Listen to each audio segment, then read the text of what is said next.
Sa silingang lalawigan sa Bohol, usa ka suspitsadong drug peddler ug usa ka tinunan sa Bukasiya nga may gitumbok nga source sa ginadling drugas na sikop atol sa bypass operation.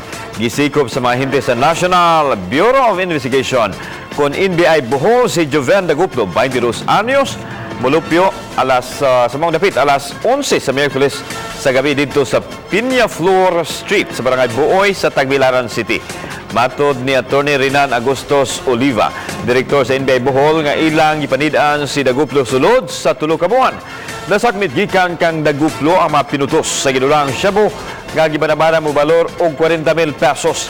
Atol sa follow-up operation, nasikop si Albert Chan Bernaldez, 31 anyos, gitumbok nga tinubdan ni Daguplo sa illegal drugs alas 12:30 kaninang tuwang gabi.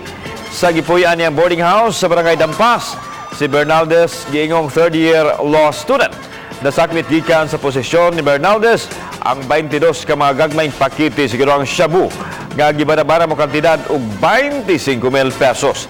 Kasong kalapasan sa Comprehensive Dangerous Drugs Act of 2002 ang ipasaka patok sa mga dinakman.